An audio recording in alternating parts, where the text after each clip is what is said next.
Hi all! So, as promised, today I am back to talk about the 19th century insane asylum.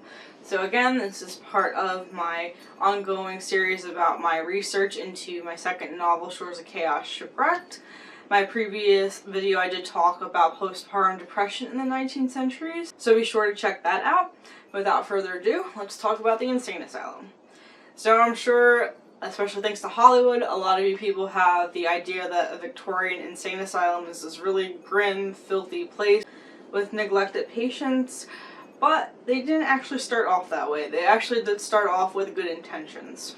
So as I discussed previously in another video, the Puritans are actually pretty good with how they treated their mentally ill. It's more so in the 1700s that we see the mentally ill being treated very poorly. Sometimes they're even just chained up in asylums and locked away and not really given anything in terms of actual treatment for their illness.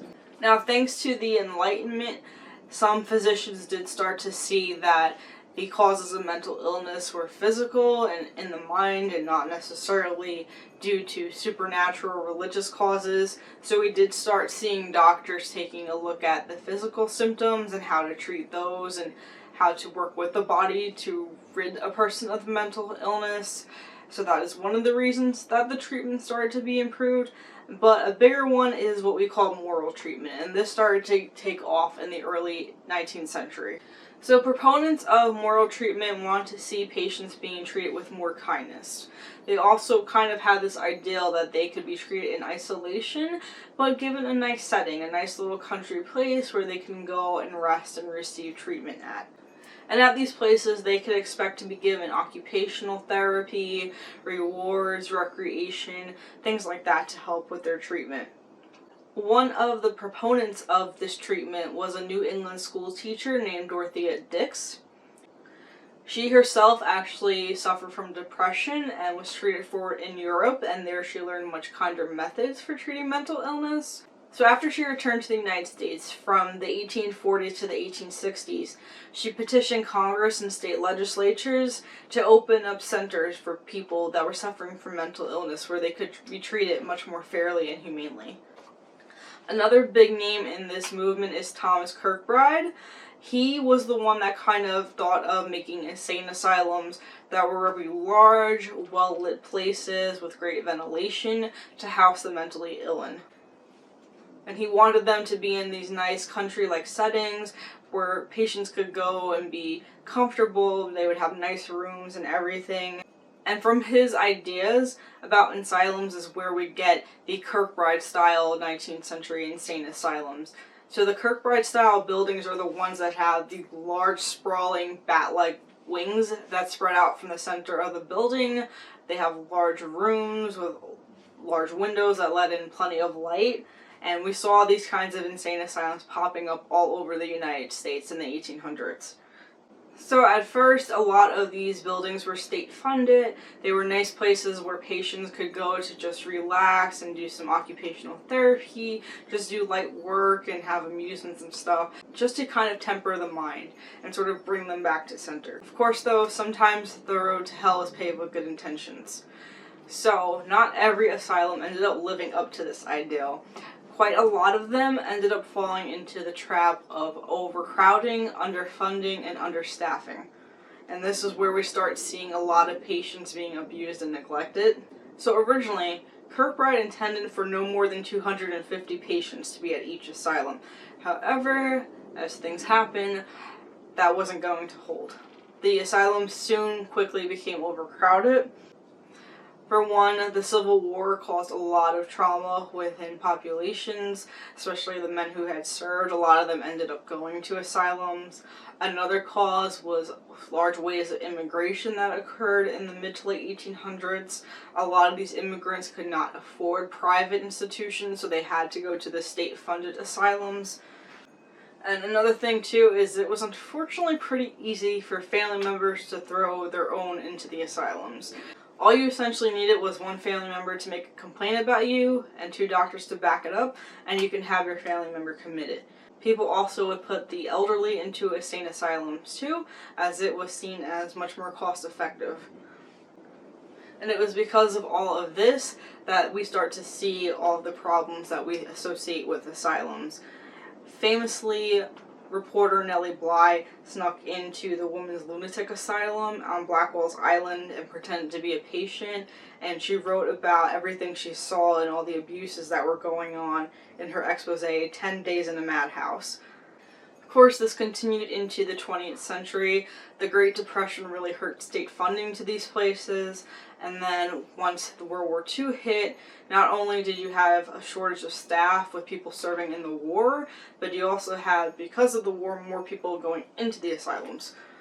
And while physicians were starting to understand the brain more, there really wasn't much in the way of effective treatment at this time. So we start seeing things like hydrotherapy, insulin therapy, fever therapy, inducing seizures and comas into patients, all in the hope that something would stick and would actually help. Now, it's during the 20th century that we start to see two of the most notorious treatments taking off. The first, of course, is the lobotomy.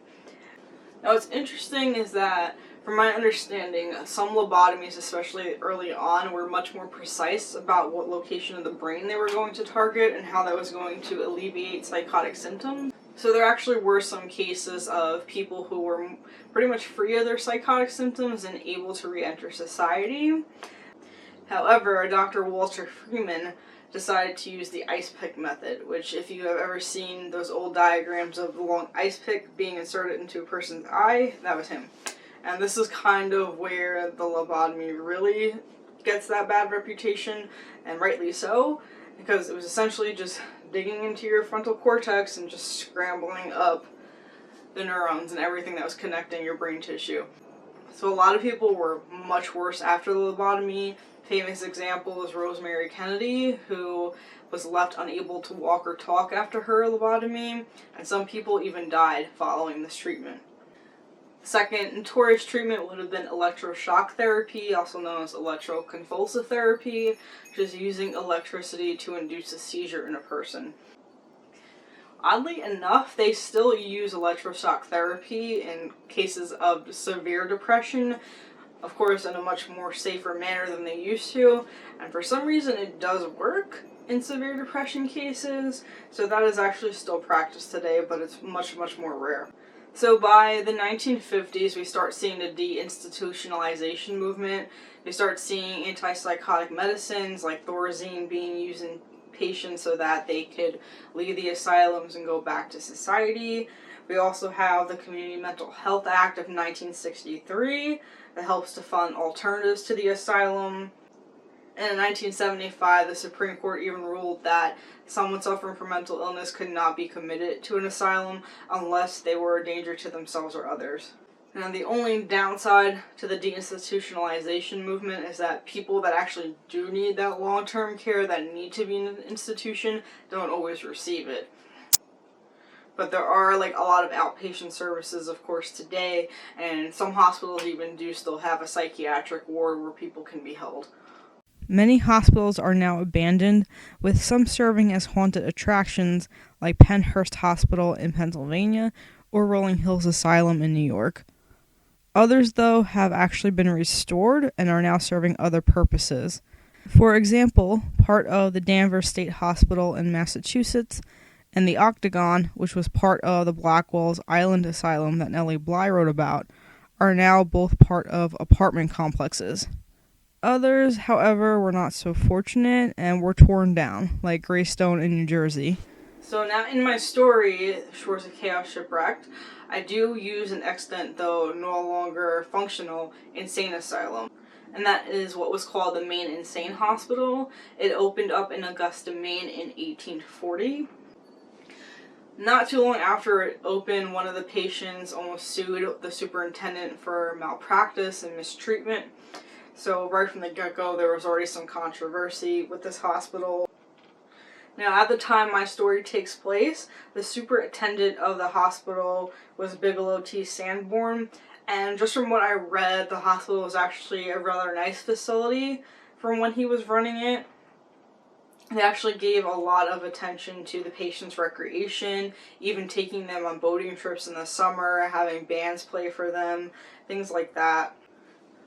So the biggest complaints I could find about the insane asylum from the late 19th century, the period that I'm writing in, is that some of the wards were outdated, some of the female staff members were kind of nasty, and just general overcrowding, which was pretty much the case for every insane asylum at this time period. Now, they did open up another asylum in Maine in Bangor in 1901, so a lot of the patients from Augusta were transferred to there to kind of alleviate the overcrowding. But at least from what I could see, it just wasn't as bad as some of the other places of the time period. So the Augusta Hospital was actually closed in 2004. It is, however, still standing as of me recording this video. It's just no longer being used. It's just sitting abandoned.